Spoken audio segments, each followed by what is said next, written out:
Good morning. Welcome to Iron Sharpens Iron. My name is Jeremy Nettles. I am the evangelist for the River Ridge Church of Christ that meets in Newburgh, Indiana. If you'd like to stop by and visit us, you can find us at 5600 Van Road. We would love to have you join us for our regular 10 a.m. worship period every Sunday morning. You can also find us at 4 p.m. at the same place for an afternoon service. And if you'd like to get there early for our Bible study in the morning, we encourage you to show up at 9 instead. We have classes for all ages, and you can also find the other installment of those classes at 7 p.m. on Wednesdays. And today we're looking at the book of Daniel. Daniel. I would be willing to bet that you know something about Daniel, and if that's the case, then you might have some expectations about the sorts of things that we're going to be discussing. What would your expectations be? Probably between 1 and 3 stories come to mind. Maybe it's Daniel and the Lion's Den. That's, I would assume, the most common. Or you might think of Daniel interpreting the king's dream of a giant statue. Or if neither of those comes to mind, then you might be thinking of Rakshak and Benny, or Shadrach, Meshach, and Abednego, or really Hananiah, Azariah, and Mishael, I believe are their names in Hebrew. And those are all important. They are included in the book of Daniel, and it is convenient that those 3 stories are fairly easy to teach to the kids. But it only covers like a quarter of the book. What we're going to do today is an overview of the whole book, and we will reinforce the lessons that we learned as children, but we will also see some important lessons for adults at the same time. Before we get into it, I should mention a couple of oddities about the book of Daniel. There are 12 chapters in this book, and, well, let's look at a couple of aspects of their organization. The first 6 chapters are almost all in the third person. So it's, Daniel did this, and so on and so forth. Within the last 6 are all in the first person from Daniel's point of view. It's not always easy to tell that when you just pick up and read one random passage from the latter portion of the book, because the story doesn't revolve around Daniel anymore at that point. It's just relating vision after vision that Daniel has for the most part. And so we end up with him telling things that happened, and he's not talking so much about himself. So we've got this clear 2-part structure regardless. We've got third person about Daniel, and then we've got first person from Daniel, but not really so much about him. Except that's not good enough. What language would you imagine the book of Daniel was written in? Well, obviously, if you know anything about the Old Testament, then you probably know it was written in Hebrew. But, well, and then we have chapter 2, verse 4, "Then the Chaldeans said to the king in Aramaic, 'O king, live forever, tell your servants the dream, and we will show the interpretation.'" And from the point where it says in Aramaic onward, the whole thing is in Aramaic. It's not just that the Chaldeans said to the king, "Tell us your dream, and then we'll interpret it for you," and then we move back into Hebrew. No, everything stays in Aramaic from that point until chapter 7, verse 28. "Here is the end of the matter. As for me, Daniel, my thoughts greatly alarmed me, and my color changed, but I kept the matter in my heart." The significance of that one is a lot less obvious. Now, Hebrew and Aramaic, I should note, they're not the same language, but they do have a similar grammar and a similar vocabulary. They are from the same family of languages, but they're not mutually intelligible. They're kind of like French and Italian, which both grew out of Latin, and they have a lot of similarities, but I mean, they're very obviously not the same language, and they have their own different sound. Aramaic was the language of the Assyrians. It was sort of the lingua franca of the Middle East for a very long time. And then, at chapter 8, verse 1, "In the 3rd year of the reign of King Belshazzar, a vision appeared to me, Daniel, after that which appeared to me at the first." From this point on, it's in Hebrew until the end of the book. It almost lines up with the third-person narration of events concerning Daniel and the first-person account of Daniel and his visions, but not quite, and it doesn't help. This is weird, and it kind of makes it seem like the book is the product of more than one author over time, and that is a very widely held theory. It doesn't really matter, though. We have very little idea how or when or by whom many of the other Old Testament books were written, and that's never detracted from them before. And beyond that, Jesus takes the book of Daniel seriously. In Matthew chapter 24, verses 15 and 16, Jesus says, "So when you see the abomination of desolation spoken of by the prophet Daniel standing in the holy place," let the reader understand, standing in the holy place, "then let those who are in Judea flee to the mountains." Organizational and linguistic oddities aside, let's just go to chapter 1 and begin in verse 1. "In the 3rd year of the reign of Jehoiakim king of Judah, Nebuchadnezzar king of Babylon came to Jerusalem and besieged it. And the Lord gave Jehoiakim king of Judah into his hand, with some of the vessels of the house of God. And he brought them to the land of Shinar, to the house of his God, and placed the vessels in the treasury of his God. Then the king commanded Ashpenaz, his chief eunuch, to bring some of the people of Israel, both of the royal family and of the nobility, youths without blemish, of good appearance, and skillful in all wisdom, endowed with knowledge, understanding, learning, and competent to stand in the king's palace, and to teach them the literature and language of the Chaldeans. The king assigned them a daily portion of the food that the king ate and of the wine that he drank. They were to be educated for 3 years, and at the end of that time they were to stand before the king. Among these were Daniel, Hananiah, Mishael, and Azariah of the tribe of Judah. And the chief of the eunuchs gave them names. Daniel he called Belteshazzar, Hananiah he called Shadrach, Mishael he called Meshach, and Azariah he called Abednego. Okay, so we learn about Daniel's origins. He's not exactly royalty, but he's clearly one of the aristocracy in Judah before the conquering of Judah, and then he is taken among the first wave of captives to Babylon and put in a relatively privileged position, even though he's very obviously at Nebuchadnezzar's beck and call. We also are given a rather precise date, in the 3rd year of the reign of Jehoiakim, king of Judah, it's said in verse 1. So that puts it, well, there's some argument about this, but right about the year 605 BC. And that's awfully nice. Throughout much of the Old Testament, we don't have very precise dates, but this is going to continue throughout the book of Daniel. Chapter 2 has the dream that you may remember. I will summarize it for you. Nebuchadnezzar has a dream in which there is a large image which is composed of different things. The head is of gold, the chest and arms are made of silver, the midsection and thighs are made of bronze, and then the lower legs and the feet are made of iron and some clay. Well, none of the supposed wise men of the Babylonians none of them can tell Nebuchadnezzar the dream, and he doesn't trust their interpretation unless they can tell him the dream without him first telling it to them. And so you can see how that would be a problem. Well, God reveals the dream to Daniel, and so Daniel goes to the king and tells him what the dream was, and then he tells him the interpretation, that the various parts of the statue of this great image that Nebuchadnezzar saw in his dream represent different kingdoms. The top, the head of gold, is Nebuchadnezzar himself, and that he's going to be supplanted, or his kingdom is going to be supplanted by another one that is lesser in glory, that would be the silver, and so on and so forth. And then we get to verse 44. "And in the days of those kings the God of heaven will set up a kingdom that shall never be destroyed, nor shall the kingdom be left to another people. It shall break in pieces all these kingdoms, and bring them to an end, and it shall stand forever. Just as you saw that a stone was cut from a mountain by no human hand, and that it broke in pieces the iron, the bronze, the clay, the silver, and the gold. A great God has made known to the king what shall be after this. The dream is certain, and its interpretation sure." By the way, I should note that chapter 2, verse 1 again gives us a very precise date, the 2nd year of the reign of Nebuchadnezzar, which corresponds to the year 603, 602, depending on what part of the year, but nevertheless. In chapter 3,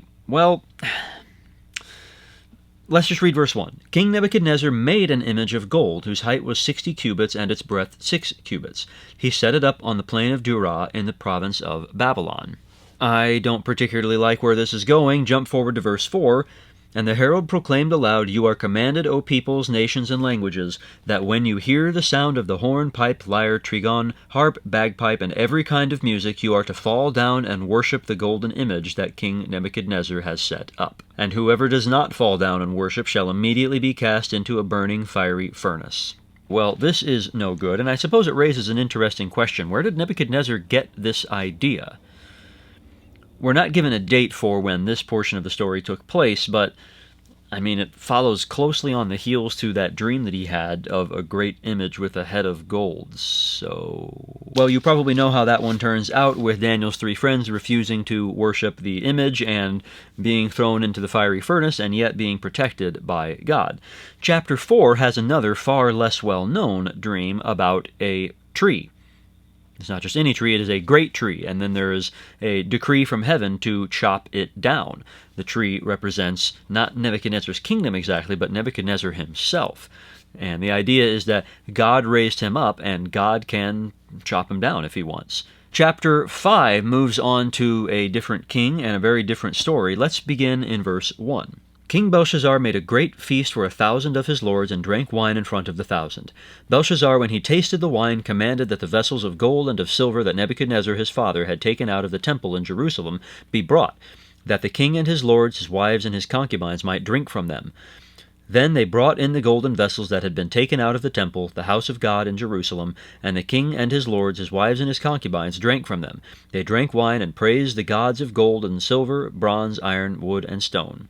Well, this seems like not a very respectful thing for them to do with articles that came from the temple of the Lord, but, well, that's kind of the point. The idea is that they're worshiping their idols, and they have it in their heads that their gods have conquered the God of the Jews. Obviously, they were able to destroy his temple, so he must not be that powerful, right? Well, God feels differently, and this chapter is where we get the idiom, see the writing on the wall, because that's what happens. While Belshazzar and his lords are feasting and making fools of themselves, God shows them his own hand writing something on the wall. Let's read verses 24 through 28. Then from his presence the hand was sent, and this writing was inscribed. And this is the writing that was inscribed: Mene, Mene, Tekel, and Parsin. This is the interpretation of the matter. Mene, God has numbered the days of your kingdom and brought it to an end. Tekel, you have been weighed in the balances and found wanting.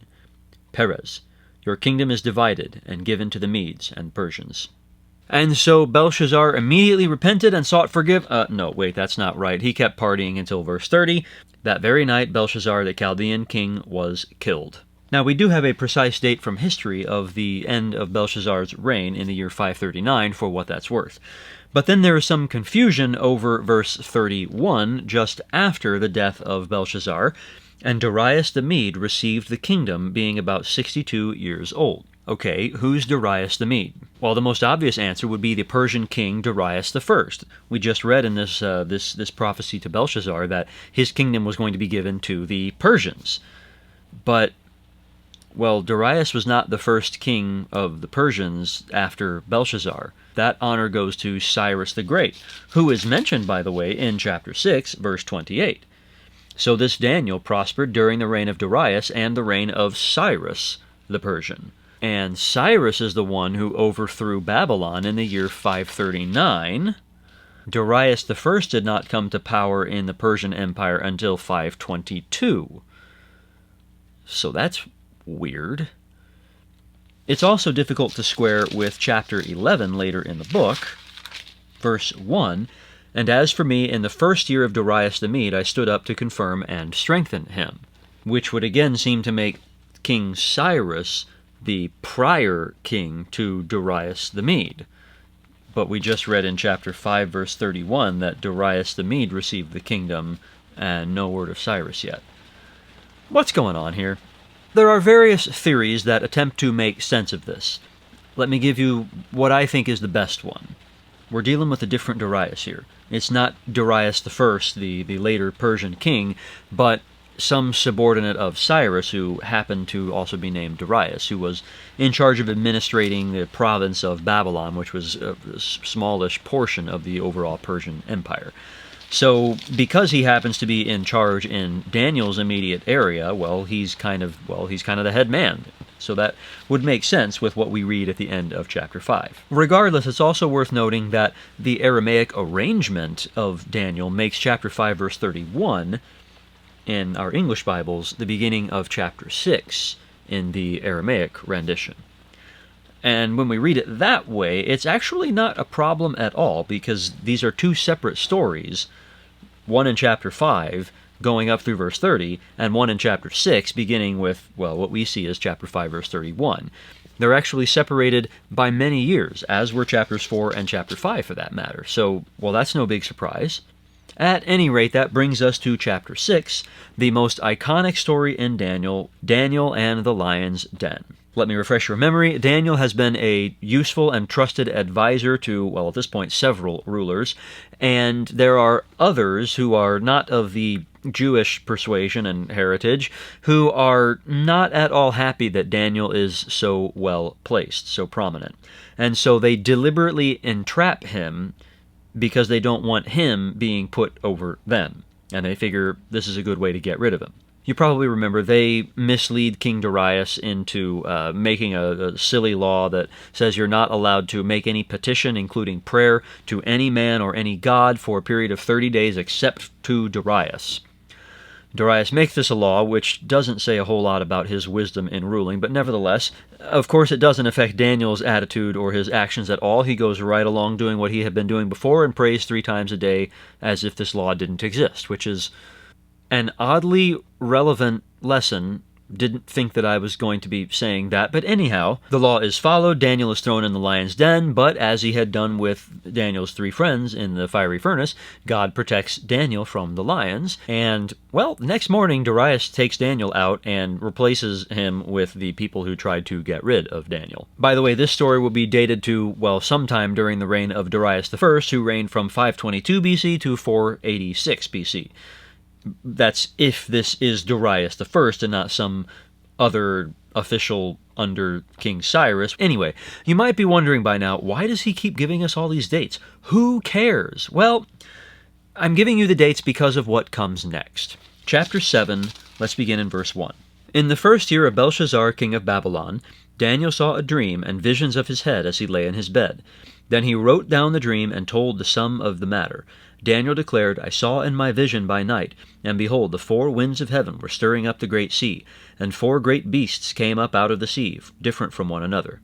This vision is extremely important to having any understanding at all of the book of Revelation at the very end of the Bible, and it actually has a rather similar meaning to Nebuchadnezzar's first dream, but it's more from a Jewish point of view this time. Of particular importance is the 4th beast's war on the saints, but we don't really have time to get into that. So the date for this would be 550 BC, as we read, during Belshazzar's reign. But didn't Belshazzar die back in chapter 5? Yes, he did, because the book is arranged out of sequence.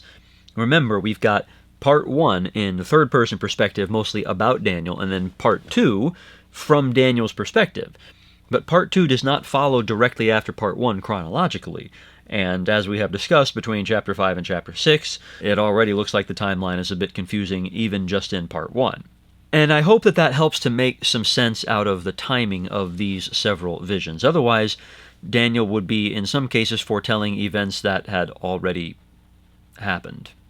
This is not the only Old Testament book that is told out of sequence, by the way. Jeremiah very clearly is out of sequence. The book of Judges is pretty clearly out of sequence if you're paying close attention. The book of Kings sometimes jumps back and forth when going from Israel to Judah and back.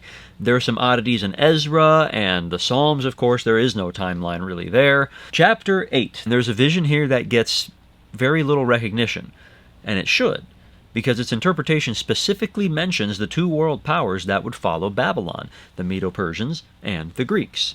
Chapter 8, verse 20.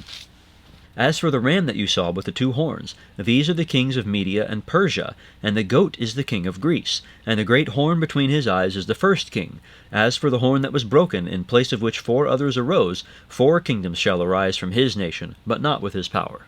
Yeah, that's about Alexander the Great and what was going to happen to him in the year 323 BC, more than 200 years later.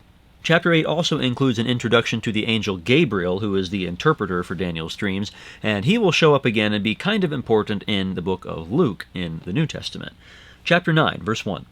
In the first year of Darius the son of Ahasuerus, by descent a Mede, who was made king over the realm of the Chaldeans, in the first year of his reign, I, Daniel, perceived in the books the number of years that, according to the word of the Lord to Jeremiah the prophet, must pass before the end of the desolations of Jerusalem, namely 70 years.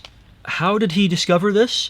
By reading his Bible. He was reading the prophet Jeremiah, and he realized that this prophecy was just about due.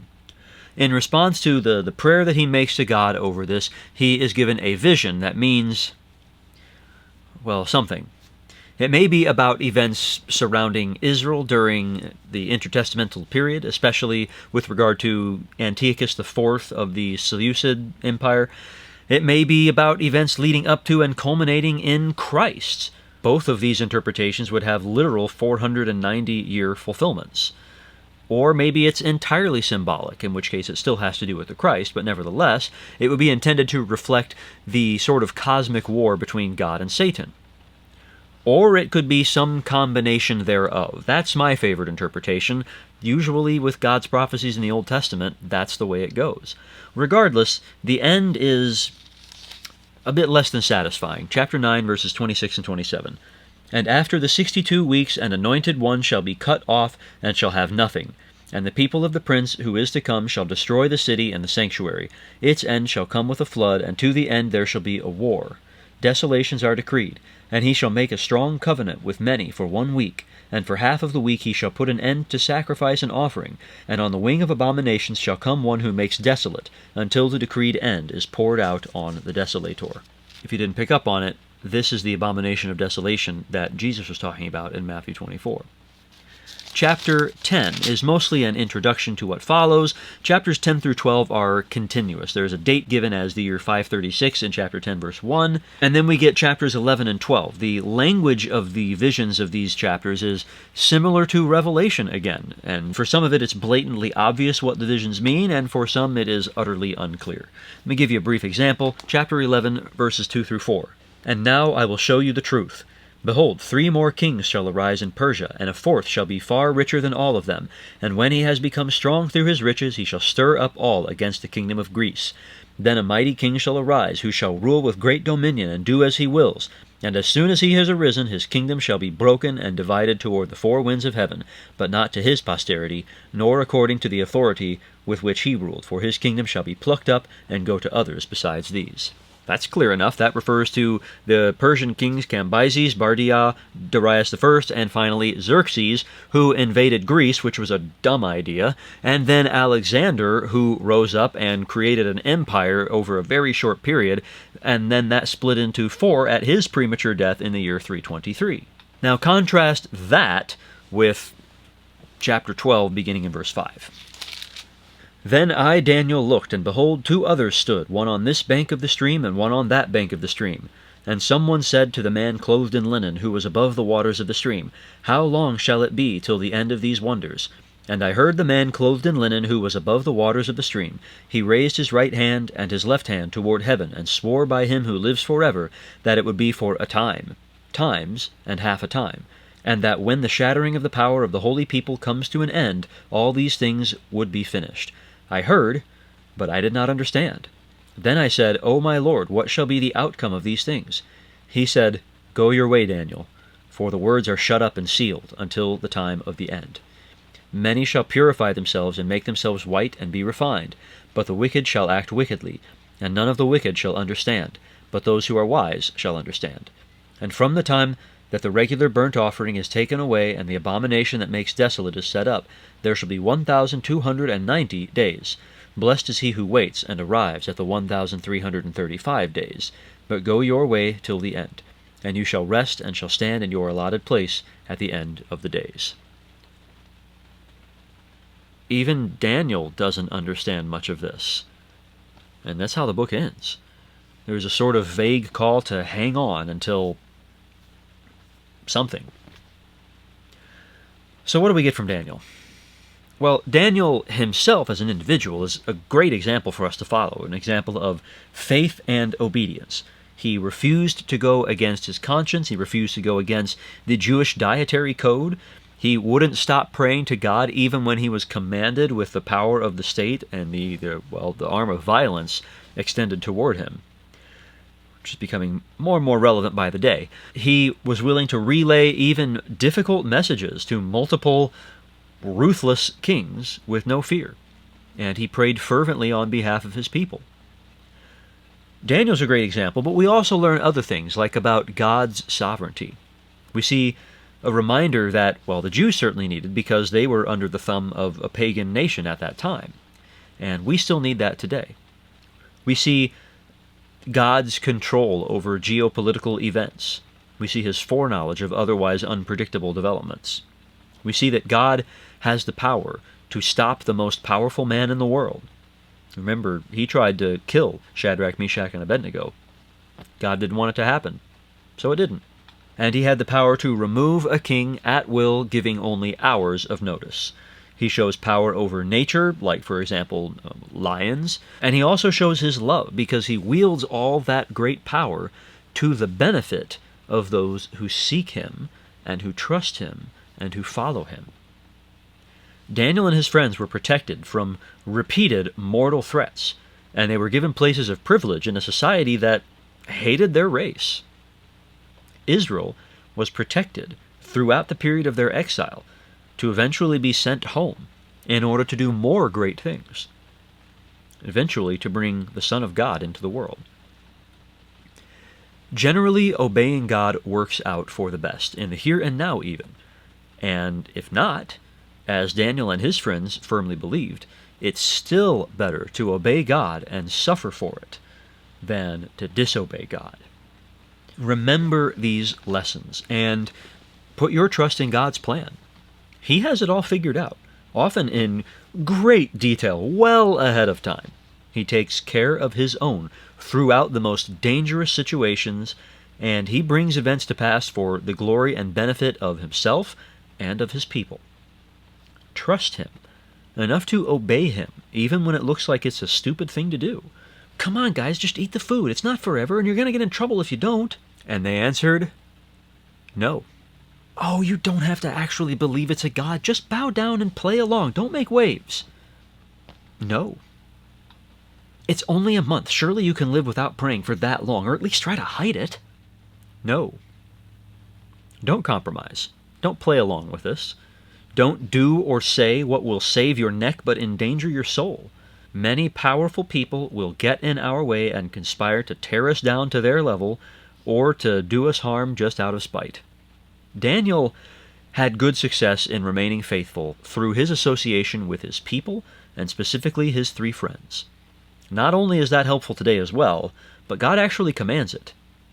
The church isn't just a helpful resource, it's a responsibility to assemble and also to declare to the world as a group that Christ is Lord. If you've been putting off coming back to church, I encourage you to take this opportunity to change that. If you're not really a part of the church, but stand convicted by the Word of God in the knowledge that you're dead in your sins and need God's forgiveness and cleansing, then we at River Ridge would love to be a part of your redemption and salvation from sin and death, and baptizing you into Christ so you can begin a new life, dead to sin but alive to God. Please get in touch with us. You can call or text us at 812-550-6234 or email us at info@riverridgechurch.org. You can also find us at 5600 Van Road in Newburgh. We gather at 9 a.m. every Sunday for Bible study, 10 a.m. and 4 p.m. for worship, and 7 p.m. on Wednesdays for another study. I'd love to see you there. Thanks for joining me today on Iron Sharpens Iron.